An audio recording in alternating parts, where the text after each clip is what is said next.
adofo yen to akasebo no so anam fo mu nko wurem ewo ye Captain Goswe Smart eye yewura Captain Smart chese busiafo odi ne dwumade pi ewo ye Onua TV na dwumawdie a ye otai tena akire achinchim ne ho eye Onua Maachen na asafofra babato eho ewo ye Onua Maachen eye kasebo no so ene se Captain Goswe Smart asafofra ya babato a yes be kan sa no no mosinti no papa we akwakofa eye sika twitwiri de bi eye US dollar si kase ya pa nya asem ketwa na we mu anaje se busiafo ye a police force adoma omo no omo wo eye hwehwemu omakwabre ewo mu pa no omo ye omo hwehwemu ede omo dwumadi egu efom ehu se so eyampa sikasem ye omo kan se Captain Goswe Smart afei eye no kre adofo ye sembre no ye infati eye Captain Goswe Smart na bepim ewo court ya bisibisa na no disem amene ye bua no efo ama kwakoda efiase court ashe ato se won twa sika ne dia ene nya de obepie efiase.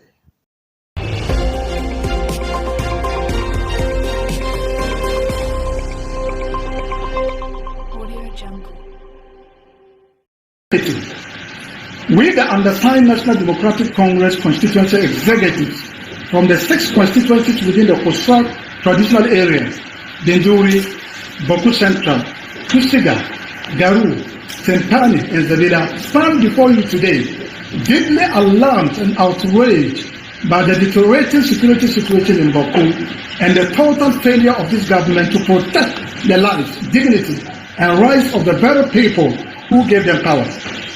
On July 30, 2025, the people of Kosak woke up to what can only be described as a state-sponsored assault, not only on civilians, but on the very soul and authority of our traditional leadership.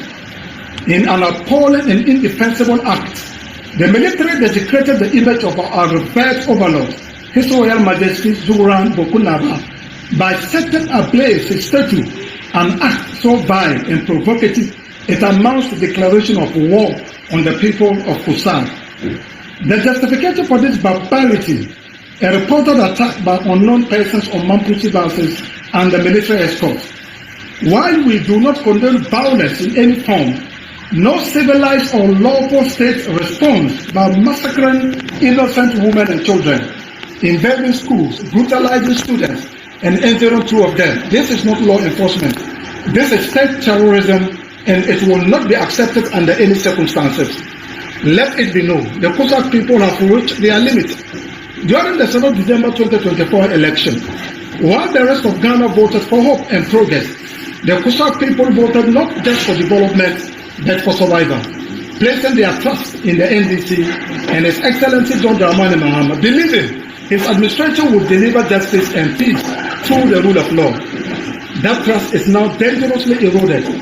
The government, instead of taking bold and lawful action to resolve the chieftaincy conflict, has outsourced responsibility to the Asantehene. The perpetrators of violence walk free, a worsening crisis, deepening mistrust and a growing perception that the government has chosen political expediency over justice.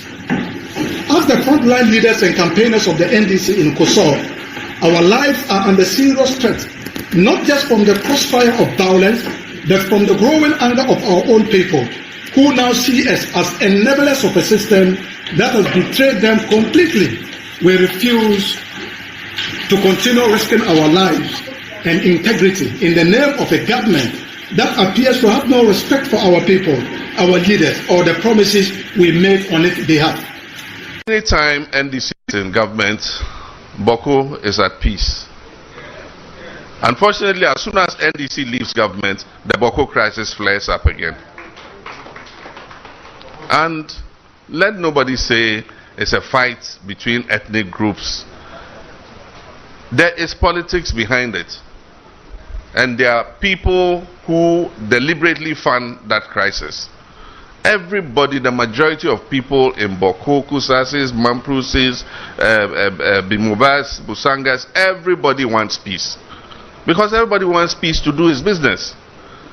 I mean, the current curfew in which we are, nobody likes it.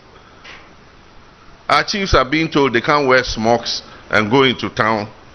So what is a chief supposed to wear? A shirt like me? How would they know he's a chief?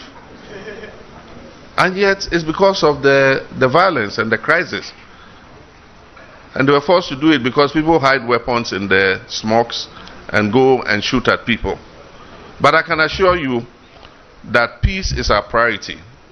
When NDC comes, and I didn't say if, I said when NDC comes, we're going to prioritize Boko's peace so that peace will return to Boko and people can go about their business and look after their families. All the other things you said, I've taken note of them, the road network and all that. Afuwe nkwano, the MP for Boko Central, on for statement in my ekrano, a brubes in num. Wait, there's a propaganda or muye editi about Mian Apaja. Baumiana dia tuo, eko, Baumian Pecosas fuasem, and a Baumiana dia tuo, and Mamma Prusifua, and so Mumekum Kusasifua. That was the message. NDC war. And all the Kusau polling stations, MP MPP anymore. Because Womufi se Mamprusi ekite dibre. And the NDC tnase, eka se, yen kwa different way yachi. Na yen kansem, na fan way for, and yini, no mon time fan way for. And na mon solve problem no. And ne MPP. You need solution be a offer to the government about the Boko crisis. MPP you need. So NDC was solution.